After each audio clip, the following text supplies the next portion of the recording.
Good morning. We're speaking to you today from the traditional territory of the signatories of Treaty 7, and we'd also like to acknowledge the Métis people of Alberta who share a very deep connection with this land.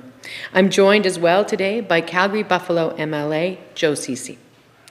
Today, we have damning new evidence of the lengths that the UCP will go to privatize our public health care.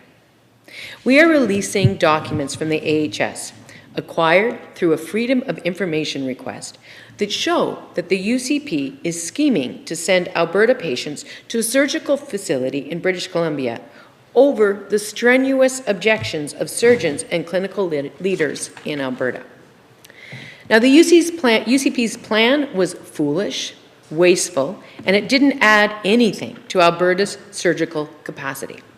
Starting in the fall of 2021 and into the spring of this year, the UCP compelled AHS to enter into contract negotiations with the Okanagan Health Surgical Centre in Kelowna, British Columbia.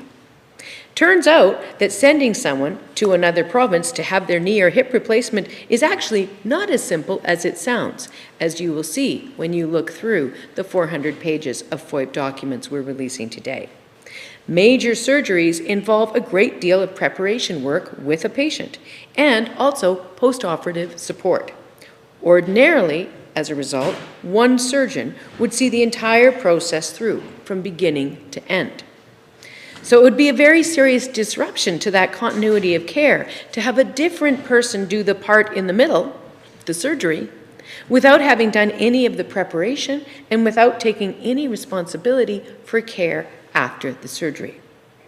And so this plan for out-of-province surgeries had to be amended, and it became something even more completely absurd. Here we go. See if you can follow along. An Alberta patient with their Alberta surgeon do the prep work for the surgery in Alberta, and then they get on a plane and they travel together and stay in BC in order to get the actual surgery completed. And then they travel back to Alberta together afterwards for the post-surgical care. Not surprisingly, this adds a huge amount of totally unnecessary costs and delays and scheduling problems. It is also limited to the small number of surgeons who are licensed to practice in both Alberta and BC. Quite frankly, the whole plan is utterly ridiculous. But, as these documents show, the UCP insisted. Here's some of what we know from these 400 pages of emails and briefing materials. In December of 2021, a few months ago, AHS Vice President Sid Viner wrote to his colleagues, and I quote, "Government has directed AHS to pilot using an out-of-province chartered surgical facility. Important to recognize this will be a pilot and is in addition to, not instead of, maximizing use of all possible capacity within Alberta. Important to keep this in mind. As I realize, most staff and surgeons will wonder why this is being pursued. Again, this is direction from government, so we need to pilot it without it causing loss of focus or any disruption to maximizing the surgery we will do here in Alberta," end quote. Now, in other emails, the same vice president notes that he had discussed the pilot with zone medical directors within AHS, and, quote, "Not surprisingly, they have many concerns. This is controversial and not well supported by clinicians," end quote.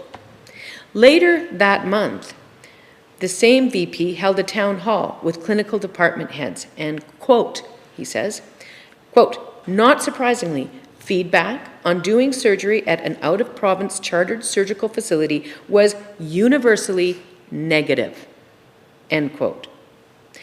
Now, by late January of this year, Sid Viner was emailing to one of the surgeons who held licenses in both provinces and was reluctantly agreeing to take part.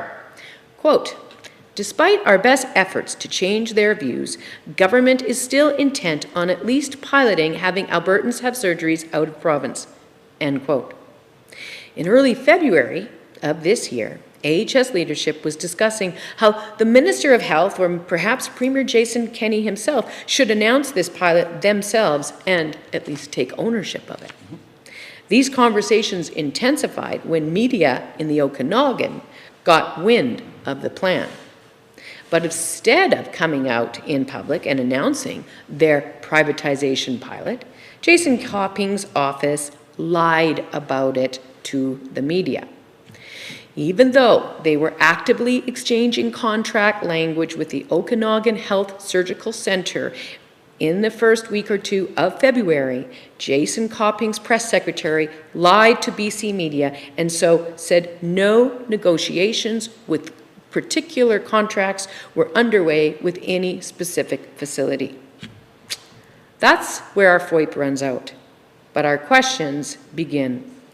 Why on earth was the UCP so obsessed with flying Albertans to another province to get their surgeries at a specific facility, one that the BC government will have nothing to do with? It's worth noting that in 2017, the Globe and Mail investigated this specific facility, and a reporter posing as a potential patient was told they could get a knee surgery there for $8,000. A representative of the center specifically told the reporter that anyone willing to pay could get their surgery done faster at that clinic. Here's the thing. This ridiculous plan, it won't increase capacity.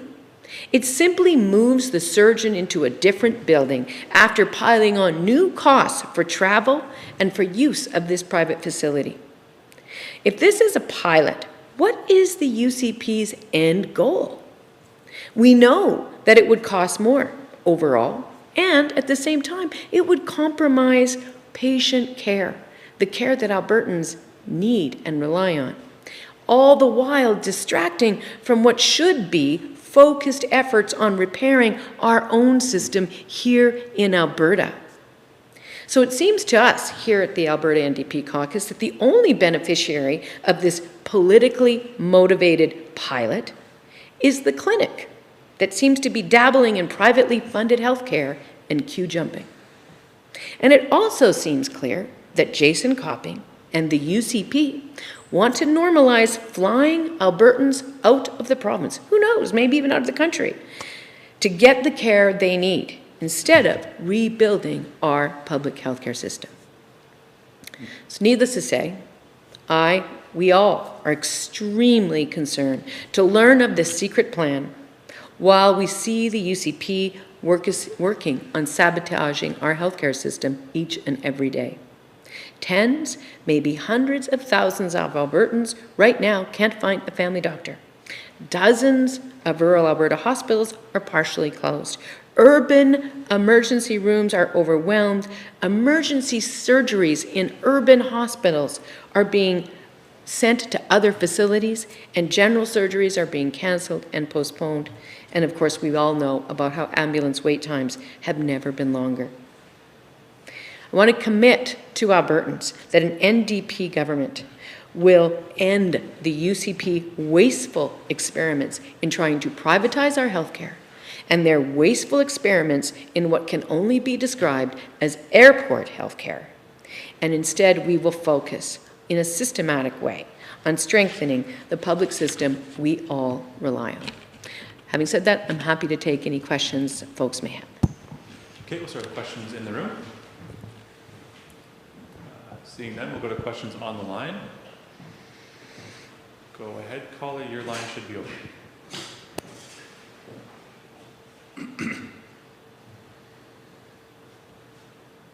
Mr. General, sorry this is an off-topic question, but I wonder if I get your reaction to an Auditor General report released this morning. I'm not sure if you've been fully briefed on it, but essentially, Deb Wiley looked at reporting in 2020-21 annual reports and found that they didn't offer a clear picture, she said, of what the COVID spending achieved exactly. I'm wondering what you think of that report.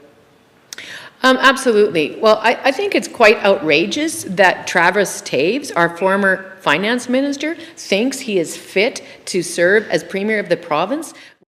He loses $4 billion Alberta taxpayers' money. This is money that should be going and should have been going to supporting businesses that were in deep trouble and, more importantly, helping to save lives and support frontline caregivers during the pandemic. What we know is that this isn't new, though. This Auditor General has actually called out Travis Toews in the past for being perhaps the sloppiest finance minister and one of the least transparent finance ministers this province has ever had. The long and the short of it is this: Albertans cannot trust the UCP to manage their money. And they also, as I was saying just now, cannot trust the UCP to manage their health care. Did you have a follow-up? Yeah, thanks. I got to push back on that a little bit. I don't think that the Auditor General is suggesting that the money was lost or missing in any way. He's taking particular issue with how it was reported. I guess I'm wondering if you, isn't it a stretch to say that this money was lost? Well, I'm not suggesting that it was diverted to nefarious purposes. What I'm suggesting is that it was not properly accounted for, and that you can't track where it went within government. So in the setting of being able to determine whether you got value for money in terms of $4 billion of what at the time we called walking around money when they first introduced it, it is incumbent upon someone who claims to be a competent fiscal manager, claims to be an accountant, to be able to explain to Albertans what happened to that $4 billion. And my understanding is that while no one's suggesting that it wasn't used in government, that in fact, Travis Toews did not succeed in providing a clear picture of how exactly it was used. And that, to me, demonstrates someone who is simply not equipped to manage a $60 billion budget if he can't account for what he does with $4 billion extra dollars in 1 year. Okay, next question goes to Dylan Short. Hello, I'm still working my way through the document, but is there anything to suggest that any patients were actually flown to BC? The document suggests that the first ones would have been sent in April, but our FOIP ends mid-February. So that, of course, is one of the many questions that these documents now, I would suggest, urge all of us to ask.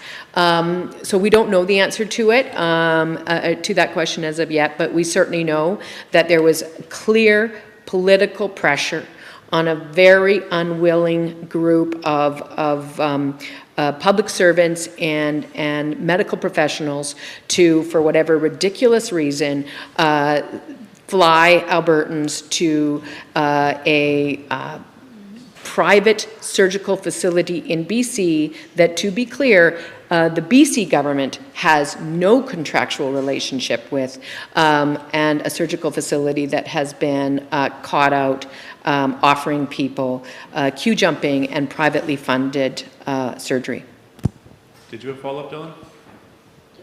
Yeah, I guess, this health minister has spoken numerous times that one of his key priorities is expanding surgical capacity. We know that this sort of plan looked like it wasn't going to do that, but I guess is this sort of, if they had this plan, but then they backed out of it after getting such negative feedback, would this not just be part of, exploring different options and then seeing what would work and what wouldn't work? Well, to be very clear, they got the negative feedback repeatedly, as far as we can tell, in this VoIP in, the fall of 2021. And what you see is that notwithstanding the negative feedback, where the FOIP leaves off is there is absolutely no indication that they're not planning on going ahead with it. Moreover, there is indication that Jason Copping's office lied to the media about the state of play with respect to the plans. So again, we don't have all the information. What we do know is that The UCP has not been open with Albertans. And moreover, sending surgeons on a plane outside of the province to a slightly less than reputable private surgical facility is not building surgical capacity. It is reducing the effectiveness of that surgeon. It is costing us a lot more. It is ridiculous. It is just ridiculous. It is ideological and nothing else. Okay, next question goes to Kelly Kreiderman. Hi there, Rachel. Can you hear me okay? Sure can, yeah. I just wanted to ask you about the end of the year financials that were released yesterday and whether you think any kind of long-term planning from this government is on hold while they finish up the leadership race and while their attention is consumed with the leadership race.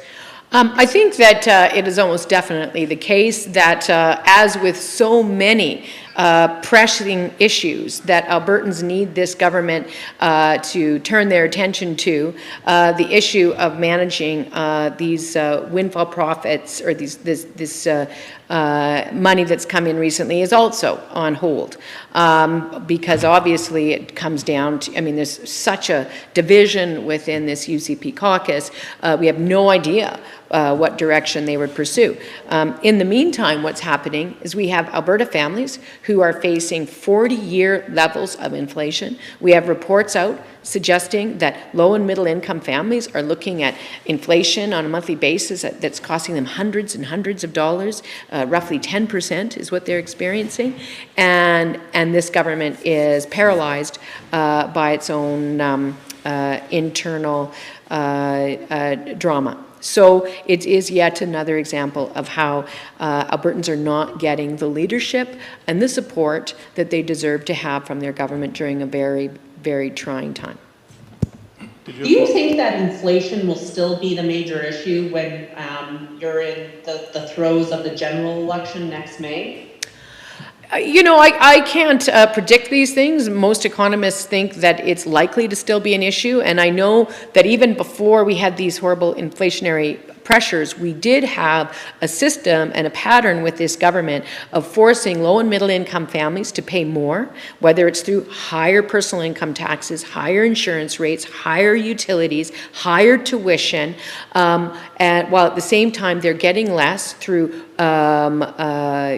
freezing, indexing on a number of important income support programs, or pulling back services in a number of different important areas, healthcare, education included. So I think that even in the absence of these very, very troubling inflationary costs, things were getting tighter for regular families, and they were finding it harder to make ends meet at the end of every month. And now with inflation, it's become even more urgent, and this government is essentially focused on itself and their leadership drama. Okay, go to our next caller.